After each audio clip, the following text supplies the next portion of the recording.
What's up, guys? Welcome back to the GoldenEye YouTube channel, and welcome back to the 2022 Kawasaki KLX300 build.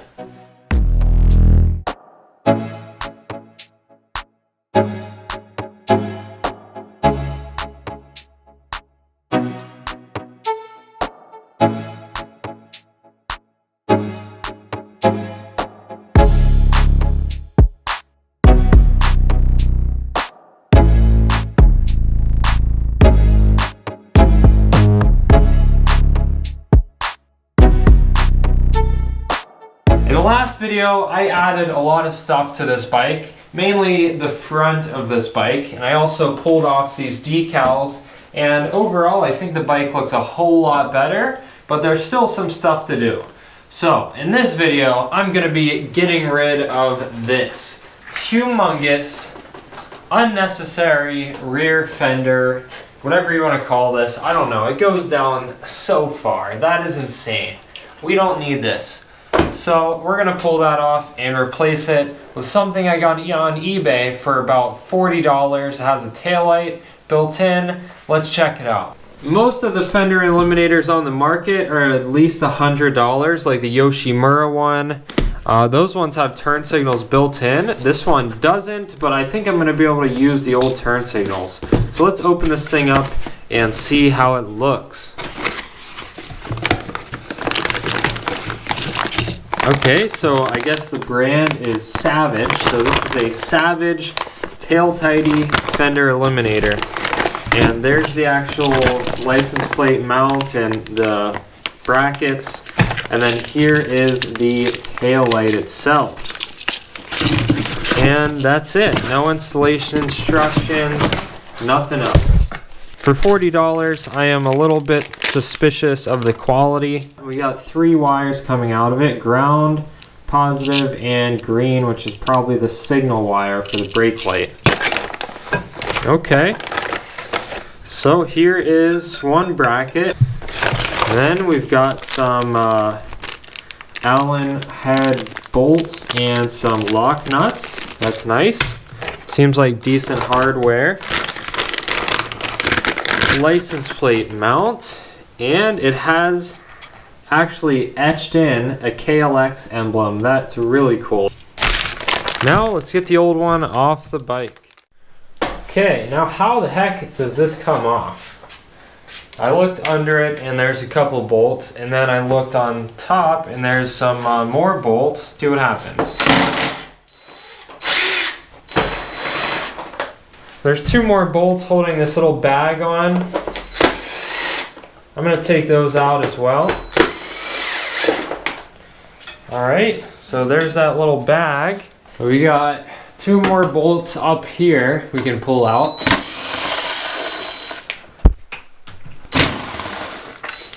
There's definitely something still holding it in. So we're definitely going to have to remove the rear fender to get this thing off.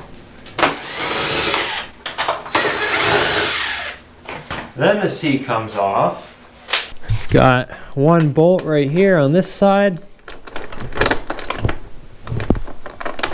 And then another bolt on the left side of the bike. And now let's see if the rear fender comes off. There's the rear fender. I can see 2 additional bolts. Yep.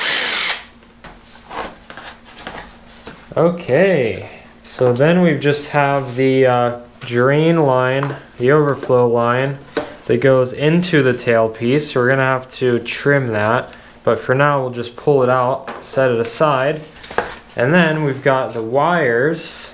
Just disconnect these connectors. Okay, there's the tailpiece. That is removed. So now we've got to put this thing together. First off, we've got 3 bolt holes on the license plate mount.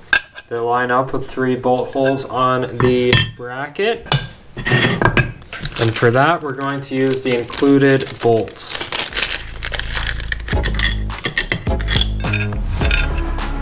Then washers.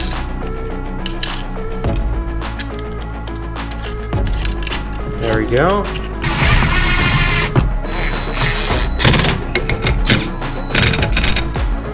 Okay, I'm pretty sure that's how that goes. Whoa! Whoa, whoa! Whoa, whoa! And then we put the tail light on.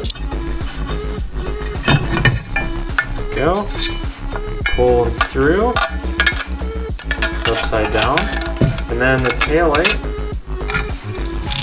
Nuts go on. Like that. And then, since those are just normal nuts, I'm going to get some red Loctite on the studs here just so they don't loosen up.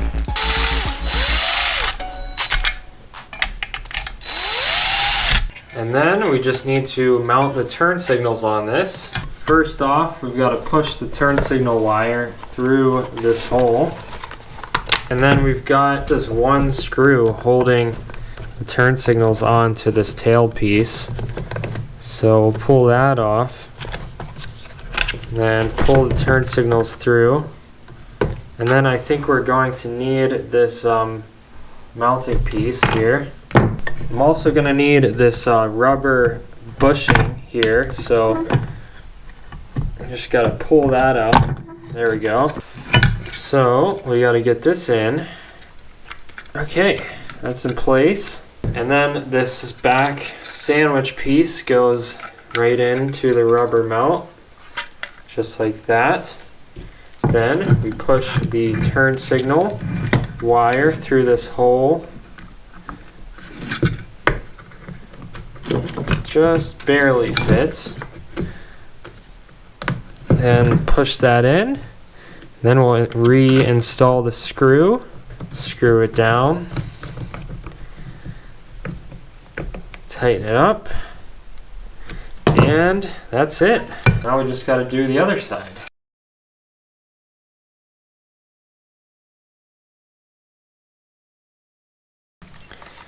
Okay, then we've got both turn signals and the tail light, and these are ready to be connected. There's only one thing left to do. Back on the stock tail piece for the tail light, we also have 3 wires, red, blue, and black with a yellow stripe.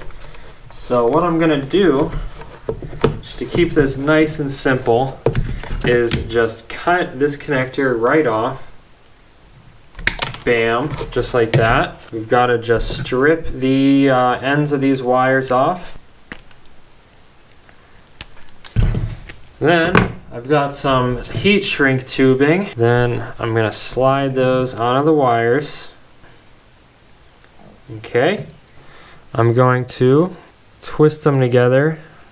Get a little butane torch and some solder, and we'll solder these wires together.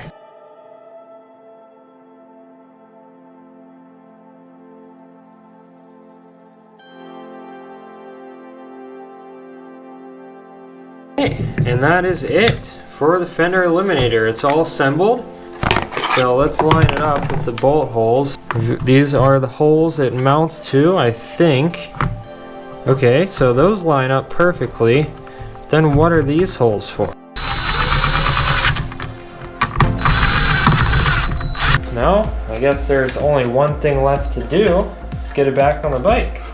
To do that, first we plug everything back in. Oh, here's the coolant overflow line. I guess let's just route it through here. And then I have all this excess coolant line here. So I'm gonna trim it off right about there, so you don't even see it, but it is angled down, so that's perfect. And now to mount the fender back. Not really looking like it's gonna fit.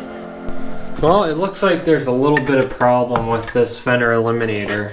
I mean, it was only like $40, so can't be too upset, but the problem is that with using these bolt holes here, which actually line up, the Eliminator right here and the taillights run into the back of the frame rails and it can't bolt down.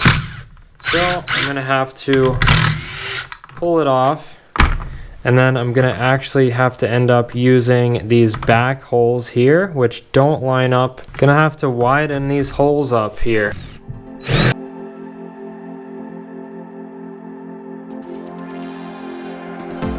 I really did not want to have to do that, but I think it was the only way. No matter what I do, this Fender Eliminator will not go all the way down. It is hitting the back of the frame rail right here, so I've drawn a pencil line on it, and I'm gonna have to take the angle grinder to it. It's really the only way to get this to go on, so let's get cutting.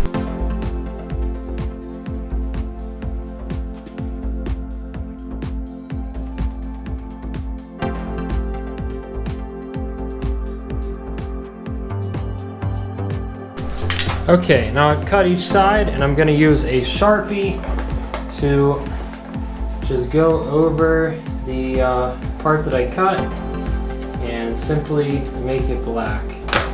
Now will it fit? There's one more problem that was making it not fit, and that's that I had the wires going on top of this plate here. They have to go under it because this is actually gonna get sandwiched right in between the frame and the rear fender. So that's about like how it's gonna go. Hopefully those holes will line up enough for it to work. Let's see if it bolts on now. Okay, fender on.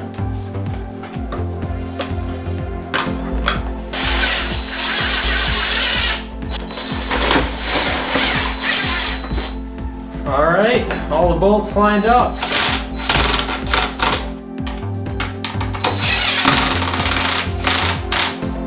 Well guys, the Savage Tail Tidy Fender Eliminator definitely took some modifying to get it to fit.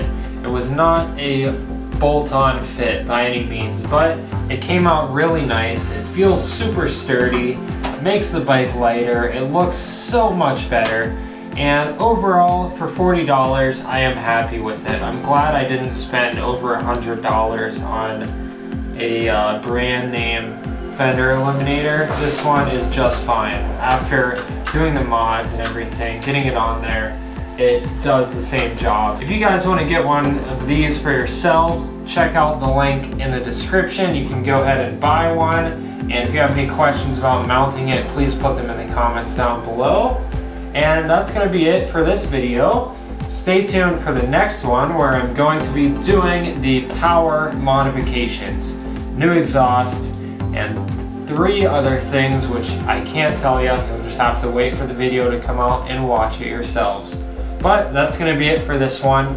If you enjoyed it, please hit that subscribe button and the notification bell so you stay in the loop on all my new videos.